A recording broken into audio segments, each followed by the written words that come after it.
Hi, my name is Carla Bowman, and in my former lifetime, I was known as Pastor Carla. I'm a retired clergy from the Cal Nevada Annual Conference, and I served churches out there for 33 years. My daughter and I had the privilege of starting to attend church together for the first time in maybe 30 or 40 years. And what we really like about St. Paul's is I was very active at our food pantry in my former church, and we are now feeding through that ministry a couple hundred people every week. And I was very excited to find out that this St. Paul also had a very active food pantry. And I think especially in the times that we're living in now, giving that kind of support to a community that feels food insecure is really, really important, especially for children. And that's another thing I really like about this church.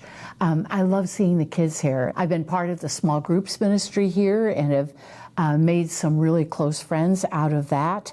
And I've also been part of Supper Church over at our Clearwater location. All of these things, I think, are indicators of a healthy congregation doing much needed ministry in their location. Now, what I've learned about giving, I learned as a kid because I grew up in a parsonage family.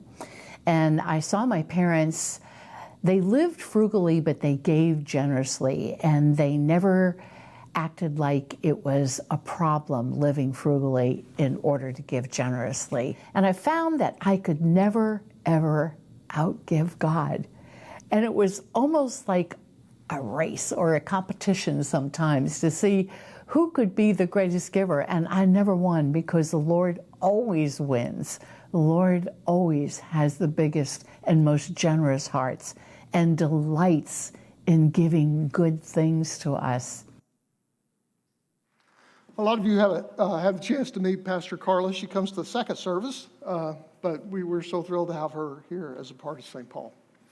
This year, during our stewardship series, we're going to do things a little differently. We're going to have a stewardship moment where we can actually just kind of talk about things that we don't normally talk about in the sermon. As a family, it's important to discuss your finances. I know nobody likes it, especially in church. People don't want anybody to talk about money, but we collect money and we spend money. That's a part of what we have to do ministry in this place. And so this is going to be like one of those kind of conversations you have with your family around the table to talk about where we are, what's going on. We're going to talk this morning about where we've been, where we are, and where we're going, just so that everybody knows and everybody's on board with what's going on. So let's take a look at the first slide. I want you to look at kind of where we've been for the last 5 years. If you look in 2020, our total budgeted expenses, that's how much money we spent on ministries and facilities and staff and all the stuff that we spend money on. We spent just over about $1.2 million, but we needed $194,000 out of reserves to cover the budget because we didn't have enough to make the whole thing. Now, reserves is money that was given to trust and estate funds. It's money that we had in whatever kind of reserve funds we have. And then it's also, starting in 2020, it was ERC money that the government gave to help pay folks who couldn't work, had to stay home during COVID. So part of it is from that, and you'll notice what we had to do to make up the budget. And then in 2021, we needed $152,000, and then in 22 we needed $128,000. In 23 we needed $184,000. And we used the ERC money. We used mostly it until just recently. I think last year is the last year we were able to use that money. You'll see we started really coming down because 23 was a really good year, so it reflects in 24. We only had to use $77,000 to make things balance, and we were on path to make things to have a balanced budget in 27. But then 24 happened, and although 24 is the year that it looks good, in 24, in the spring of that year, the conference The General Conference voted that the United Methodist Church would be fully inclusive for people in the LGBTQ community, both to participate and lead in United Methodist churches. We had some folks in our church who did not like that decision.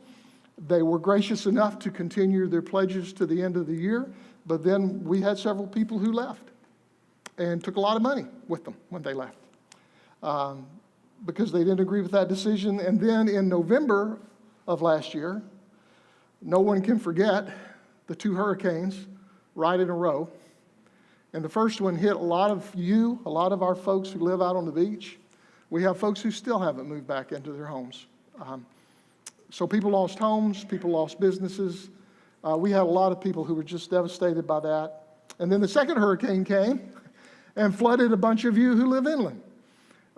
So we had a lot of folks who suffered a lot of loss in 24.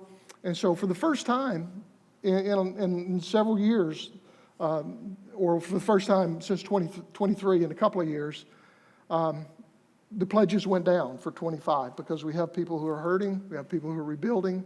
Some of you who were flooded continued in your giving, and thank you very much for that. But a lot of people were hurt by that, and it caused in 25, we had to go to 173,000. We kind of got set back from where we were. And so that's kind of where we are. That's where we've been for the last 5 years, and this isn't anything new. Unfortunately, we've done this for many years, even before this. So the good news is we have reserves.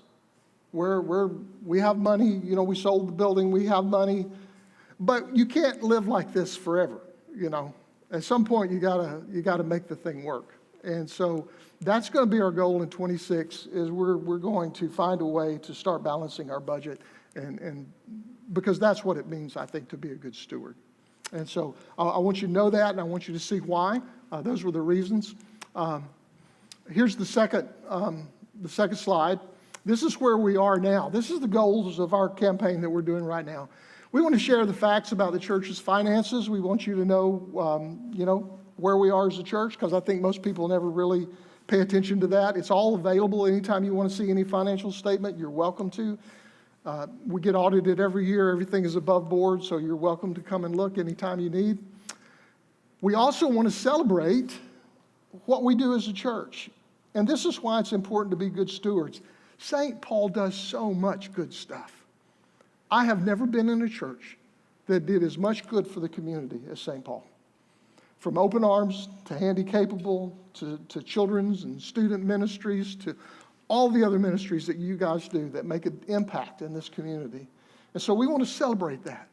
And we want to just buy into that and what that really means for us to be able to do those things. And then the last thing is we hope to inspire deeper faith and action. It can be a time of a recommitment, of looking at who God has called us to be and what God wants us to be and what it takes to achieve that. And so that's some of the things we hope to come out of this campaign. Now here's our 4 goals, the next slide for 2026. We're going to reduce spending. That's one thing we're going to need to do. So some things we may do a little differently because we're going to need to do that. We're going to pursue new ways to generate income. You can't just come out here and say, okay, everybody, we got to give more. We need to create some new ways to provide income into the church. And we're going to talk about that more a little later on. And here's some things you can do.